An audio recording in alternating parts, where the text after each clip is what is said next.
राजेश को देर रात हाईवे पर गाड़ी चलाना पसंद था। सन्नाटा, ठंडी हवा और पुराने गानों की धुन उसे सुकून देती थी। उस रात भी वो जयपुर से दिल्ली लौट रहा था। करीब 2 बजे का वक्त था जब उसकी गाड़ी का टायर अचानक एक सुनसान रास्ते पर पंचर हो गया। राजेश ने गाड़ी साइड में लगाई और बाहर निकला। चारों तरफ घना अंधेरा था। बस दूर एक पुरानी जर्जर हवेली की हल्की सी परछाई दिख रही थी। टायर बदलते वक्त उसे लगा कि कोई उसके पीछे खड़ा है। उसने पलटकर देखा, कोई नहीं था। बस झाड़ियों के हिलने की आवाज थी। टायर बदलने के बाद जैसे ही वह गाड़ी में बैठने लगा, उसे एक बच्चे के रोने की आवाज सुनाई दी। आवाज उसी पुरानी हवेली की तरफ से आ रही थी। इतनी रात को बच्चा? राजेश ने सोचा।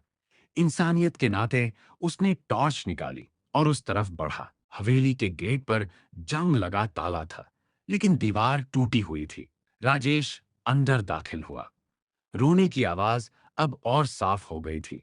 वो धीरे धीरे सीढ़ियां चढ़कर ऊपर वाले कमरे की तरफ बढ़ा। दरवाजा आधा खुला था। कौन है वहां?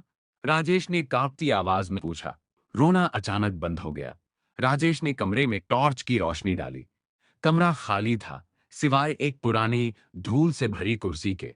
लेकिन जैसे ही उसने टॉर्च नीचे फर्श पर घुमाई, उसके पैरों तले जमीन खिसक गई। फर्श पर ताजा पैरों के निशान थे, लेकिन वो निशान कमरे के अंदर जाने के नहीं, बल्कि कमरे से बाहर राजेश की तरफ आने के थे। तभी उसके ठीक कान के पास एक ठंडी सांस महसूस हुई और एक भारी आवाज आई। तुमने मुझे ढूंढ ही लिया। राजेश चीखना चाहता था, लेकिन उसका गला सूख चुका था। टॉर्च उसके हाथ से गिर गई और अंधेरे में बस उसकी गाड़ी की हेडलाइट दूर जलती रह गई। अगले दिन पुलिस को राजेश की गाड़ी तो मिली, लेकिन राजेश का कहीं पता नहीं चला।